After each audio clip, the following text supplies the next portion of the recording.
Kaito Yamamoto let the void consume his heart, and instead of becoming a monster, he became something new, the first true void sovereign, not a destroyer, a creator. He purified Seraphiel, freed 300 corrupted soldiers, preserved Yuki's dying consciousness in a sphere of void energy. He turned the most feared power in existence into a force of creation, and the gods watched it all. They watched, and they panicked. 3 days of quiet, 3 days of recovery, of breath, of trying to understand what had changed and what was still changing. 3 days that felt like the universe holding its breath. Kaito spent them learning, not from a teacher, not from ancient texts, from himself. Every day, new abilities revealed themselves, not violently, organically. Like a flower opening petal by petal. He could feel the potential in things, the tree that wanted to grow, the wound that wanted to heal, the stone that dreamed of becoming a mountain. The void showed him what everything could be, and for the first time in his life, Kaito felt like he understood his purpose. Not to fight, not to conquer, to unlock. On the third morning, Kaito went to Arya. She hadn't slept, not properly. 3 days of cradling Yuki's essence, her ice bloodline working constantly to keep the consciousness stable. She was running on fumes and stubbornness. Kaito knew the feeling. "Let me try," he said. "Try what?" "Something impossible. But I've been doing impossible things for a while now. Might as well keep the streak going." Arya looked at him, at his transformed eyes. Dark irises shot through with gold and crimson, at the confidence that lived there now. Not arrogance, not the blind certainty of someone who'd never failed, the quiet confidence of someone who'd failed 1,000 times and kept going. She extended the sphere. "If you hurt her, I know, you'll freeze me solid. I'll freeze you and keep you frozen, for decoration." Noted. The void had always taken. Now Kaito asked it to give, not just preserve, not just protect. Create, a body, a vessel, something for Yuki's consciousness to inhabit, not her original form, that was gone, burned to fuel the barrier. Something new. Something shaped by the void's creative potential and guided by 10,000 years of memories. It should have been impossible, but the void was infinite possibility, and Kaito had learned to ask nicely. Yuki opened her eyes. For the first time in thousands of years, she could see. Kaito, I can see." Her voice was different, younger, stronger, but unmistakably her. She looked at her hands, turned them over, flexed her fingers, touched her own face, feeling features she had never seen, only remembered. "What did you do?" "I asked the void to give you a body. It improvised." "I'm not the same." "No, the void can't recreate what was. It can only create what could be. This body is made from your consciousness, your memories, your identity, but shaped by potential rather than history. I'm younger. The void doesn't really understand aging. I think it just built the version of you that your consciousness identified with most strongly." Yuki stared at Kaito, at this boy, this sovereign, who had just done what the gods themselves could not.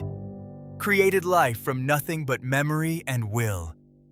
"You absolute, impossible, magnificent child," she whispered. And then, the blind sage, who was no longer blind, hugged him. The first hug Kaito had received since his parents died. "You've changed," Yuki said softly. "Everything's changed. No, you've changed. The power, the transformation, those are secondary.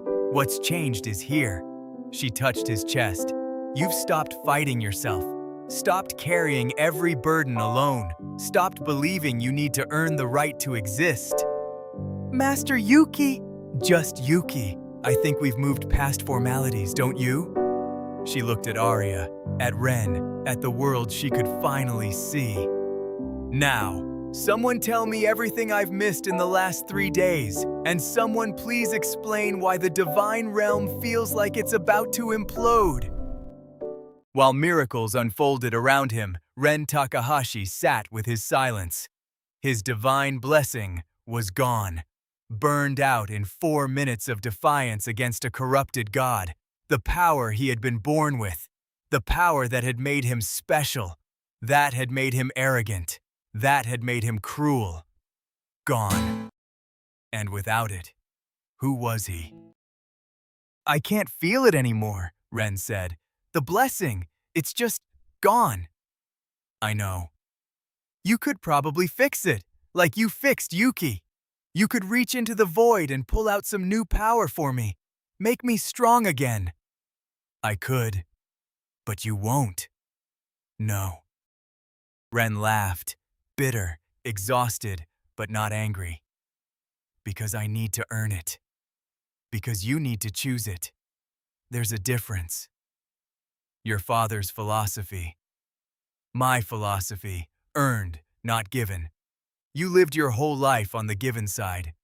And it made you an arrogant monster who bullied the one person who deserved my respect. I was going to say incomplete. But yours works too.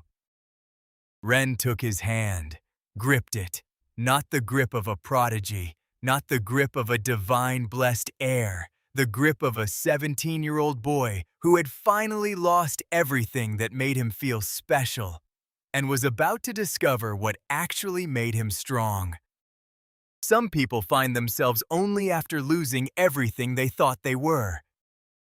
The summons came without warning. The sky broke open like shattered glass, and through the fractures poured light so pure it burned shadows out of existence. Not the gentle light of Seraphiel's arrival, not the measured glow of the divine messenger. This was the direct, unfiltered voice of the 7 gods themselves. Reaching down from heaven to speak to a single person, every living being within 100 miles heard the words. Void Sovereign, the voice of 7 gods shook the mountains. You are summoned to the divine realm. You will answer for what you have become. Kaito stood in the light without flinching, his sovereign eyes absorbing the divine radiance, dark and gold energy rising to meet it. I told Seraphiel, if they want to talk, they come to me. This is not a request. Neither was mine. The light pulsed. Divine fury compressed into a single world-shaking throb of power. Trees bent. The earth groaned. Arya braced herself. Ren grabbed for a sword that no longer held power. Yuki, new body, new eyes, stepped forward, already calculating. But Kaito raised a hand, and the divine light stopped. Not absorption, not conflict. Balance. The void met divinity and said, we are equals. For the first time since they ascended to godhood, the 7 were told no by a power that could back it up. The light flickered. Uncertainty, actual uncertainty, radiating from beings who had never experienced doubt. Then the voice spoke again, quieter, still immense but no longer commanding, asking. Then will you come? The gods asked, not as a subject, as a sovereign meeting sovereigns. We request your presence. Kaito felt the weight of those words. Gods, beings who had ruled existence since its beginning, using the word request. Something had fundamentally shifted in the cosmic order, and everyone knew it. I'll come, Kaito said, but I'm not coming alone. Feel like visiting heaven? Arya, I'll pack a coat. I hear it's cold up there. Yuki, I've been to the divine realm before. It's overrated. Ren, I don't have any powers left. Kaito, you have a sword and 4 minutes of divine combat experience. That's more than most gods can say. The Void Sovereign goes to heaven on his own terms. The divine realm was nothing like the stories described. It wasn't a paradise. It wasn't a palace in the clouds. It was existence itself, viewed from behind the curtain, the machinery of reality, the scaffolding that held creation together. And it was falling apart. The damage, Yuki. It's worse than I calculated. The prison isn't just cracking, it's dragging the entire divine infrastructure down with it. How long? Kaito asked. Yuki's new gray-gold eyes swept across the decaying realm. Weeks, not months. The gods aren't just losing their prisoner, they're losing their home. They were not what Kaito expected, not abstract beings of pure energy, not faceless forces of nature. They were people, impossibly powerful, ancient beyond measure, radiating authority that made the air itself obey. But people, with faces that showed fear, eyes that showed doubt, bodies that showed the unmistakable signs of diminishment. Gods who were losing their war against time. For the first time in 10,000 years, gods and mortals spoke as equals, and the truth that emerged was uglier than anyone expected. The god of order looked at his fellow deities. Some nodded, some looked away. The god of war clenched his jaw. The goddess of fate closed her eyes. The void, the god of order began, was not an accident. It was not a cosmic anomaly. It was not a curse or a weapon. He paused. The weight of what came next pressed the air thin. The void was our mistake. When we created the mortal realm, the god of creation spoke now, his voice carrying the passion of an artist confessing a flaw. We used potential, raw, infinite potential. We shaped it into matter, energy, life, magic. Everything that exists was carved from that ocean of possibility. But creation is a process of choosing. For every world we built, 1,000,000 were discarded. For every life we designed, 1,000 alternatives were abandoned. For every law of reality we established, infinite other possibilities were rejected. The rejected potential didn't disappear. It accumulated. It became the void. The void is every world we didn't build. The god of creation continued. Every life we didn't create, every possibility we rejected, it is the opposite of our choices. And it wants. Wants what? Kaito asked. To be used, to be expressed, to fulfill its purpose, which is to become something, anything. The hunger you feel, the consumption, the drive to absorb, that is not malice. It is potential screaming to be realized. Then why didn't you just use it, direct it, create with it? Silence. The gods exchanged glances. Because we were afraid, the goddess of wisdom said. The void contains every possibility we rejected, every world we decided was wrong, every life we deemed unworthy. To use the void would mean accepting that our choices were not perfect, that our creation was incomplete. So instead of fixing your mistake, we sealed it, the god of order said. First behind barriers, then, when it found a host in Kazuki, we sealed him. We chose to imprison our mistake rather than face it. For 10,000 years. For 10,000 years. Kaito let that settle. You created the void by being imperfect. You created the void sovereign by being afraid. And you created this crisis by being too proud to admit either. Not a question. The god of order met his gaze. Yes. And my grandfather? Kaito asked. He discovered this, didn't he? Before the madness.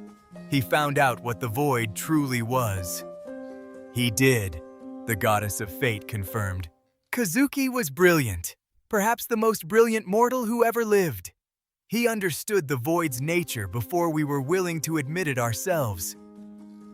And when he tried to solve it, we panicked. We saw a mortal wielding the power of our rejected creations and we assumed the worst. We pushed back, tried to restrict him, tried to control what he was doing. You drove him mad. Silence. The madness was partly the void's overwhelming nature, the goddess of wisdom said carefully. But partly, yes, our interference disrupted his process. He was trying to integrate with the void, to give it direction, exactly as you have done. But our attempts to stop him fractured his concentration, broke his connection. The void flooded in without direction and you destroyed the man who was trying to fix your mistake, and then you sealed the result. We did what we thought was necessary. You did what was easy. The words echoed through the throne room like a verdict. You don't need a weapon, Kaito said. You need to complete what you started. Use the void. Give it purpose. Let me direct it, not to destroy, not to consume, but to create the things you were too afraid to make. The rejected possibilities aren't rejected anymore. They're just waiting, like I was. For 3 years in that academy, I was potential that nobody believed in, possibility that everyone dismissed. And look what happened when someone finally let me try. The god of creation leaned forward. His eyes, the youngest among the 7, burned with something the other gods had lost millennia ago. Hope. You're proposing a partnership, he said, between the 7 gods of creation and the sovereign of everything we left behind. I'm proposing we stop fighting our own shadow and start working with it. It's never been done. Neither had a true void sovereign until 3 days ago. The god of creation turned to his peers. I vote yes. The gods argued. For the first time in their eternal existence, they argued in front of a mortal. No pretense of unity, no divine facade, just 7 powerful beings who couldn't agree on the future of existence. War wanted to destroy the void entirely. Order wanted to maintain the status quo. Creation wanted to try Kaito's approach. Fate said the threads were too tangled to predict. Wisdom calculated odds. Life was too weak to have an opinion. And Death had been watching Kaito since he entered, watching him with eyes that saw things no other god could see. Enough, the goddess of death said. Her voice was quiet. It didn't need to be loud.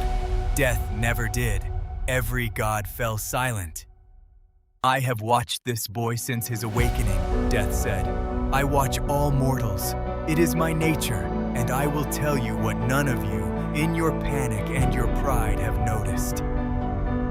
She stood, the only god who seemed untouched by the realm's decay. Death, after all, was never diminished by destruction. His thread does not end. Silence. What? The god of order asked. Every mortal has a thread, a beginning, a middle, an end. Even Kazuki had an end. We simply haven't reached it. But this boy... She looked at Kaito with eyes that had witnessed every death since the beginning of time. His thread does not end. It branches into infinity. The moment he transformed, his mortality became optional. His existence became a nexus point. Not mortal, not divine, not void. Something new, something my sight cannot follow. What does that mean? It means he is no longer ours to judge. Not mortal enough for my domain, not divine enough for yours. He exists between categories, beyond our authority. She turned to Kaito. You asked them to treat you as an equal. They don't understand. You're not their equal, child. Then what am I? Something else. Something we don't have a word for yet, and that More than your power, more than your defiance, more than your impossible transformation is why I vote yes. Why? Why? Because for the first time in all of existence, I am curious about what happens next. And death is never curious. 6-1. The seven gods of creation recognize the Void Sovereign as an equal authority in the cosmic order. Not a mortal, not a servant, not a weapon, a partner. For the first time since existence began, the divine monopoly on power was broken. The shockwave hit mid-vote. Not an attack, not a weapon. Something worse. The divine prison, weakened by Morath's ritual, cracked by Kaito's transformation, drained by months of soul harvesting, reached its breaking point, not in 6 months, not in weeks, now. The gods looked down and saw their worst nightmare. Kazuki Yamamoto, the original Void Sovereign, the destroyer of civilizations. 10,000 years of imprisonment, 10,000 years of madness, breaking free. Kazuki rose like a black sun. The prison didn't just break, it detonated. 10,000 years of sealed energy erupting outward, the divine realm cracking apart around the explosion. Entire sections of the godly domain consumed in seconds, and Kazuki's laugh, that terrible, ancient, insane laugh, echoed across every dimension simultaneously. Every mortal felt it, every divine being heard it, every creature in existence from the smallest insect to the mightiest dragon froze as the same word echoed through their minds. Finally, free, free, free.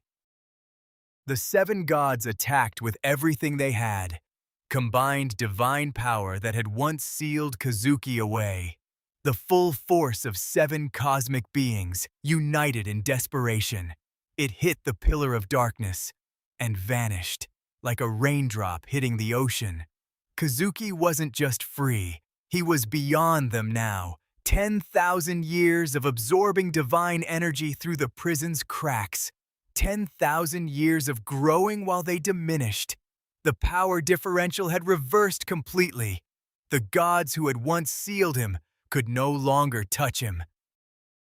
10,000 years! Kazuki's voice was a landslide. Do you know what that does to a mind? To a soul? I counted every second, every moment you ignored me, every century you pretended I didn't exist. Kazuki, the god of order's voice trembled. The prison was necessary. Necessary? The word shattered 3 thrones. I was saving you. I had discovered the truth. Your truth, your failure, your pathetic inability to finish what you started. I was going to complete the void, give it purpose, make your imperfect creation whole. You were losing control because you interfered. You broke my concentration. You shattered my process. And when the void consumed me, when your interference turned me into a monster, you had the audacity to call me the threat? He descended toward them, each step cracking reality. I have had 10,000 years to think about what I will do to you. Would you like to know what I decided? Kaito stepped forward, dark and gold energy blazing around him, sovereign eyes burning, his father's sword in his hand, humming with void power. Grandfather and grandson, destroyer and creator, face to face for the first time in the flesh. Kazuki. The divine realm shook. I thought the same thing once, boy. Purpose, direction, partnership, beautiful words, beautiful lies. The void doesn't want a partner. It wants everything. And eventually, a year, a century, a millennium, it will consume your precious purpose and leave you exactly what it left me. Empty.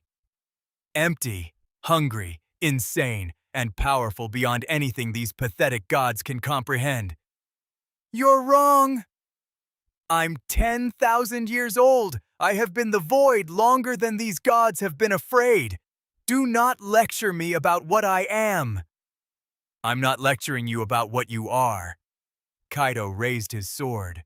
I'm showing you what you could have been. The God War began, not between gods and mortals, between two versions of the void itself, one that consumed, one that created, and reality, caught between them, began to tear. Kaito held, but Kazuki was stronger, unimaginably, terrifyingly, impossibly stronger. 10 millennia of power against 3 days. The math hadn't changed, only now the stakes were everything. Arya didn't hesitate. She placed her hands on Kaito's back and poured everything she had into him. Her Ice Empress bloodline, the power of structure, of crystallization, of imposing form on formlessness. And the void responded, because that was exactly what it needed. Infinite potential was chaos without structure.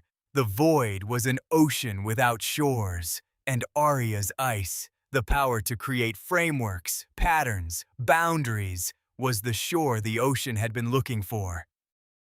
Yuki's knowledge, Arya's structure, Ren's will, 3 anchors, 3 shores for an infinite ocean. Kazuki had tried to carry the void alone, had failed, had gone mad. Kaito carried it with his family, and the void, for the first time in its existence, felt what it was like to be held.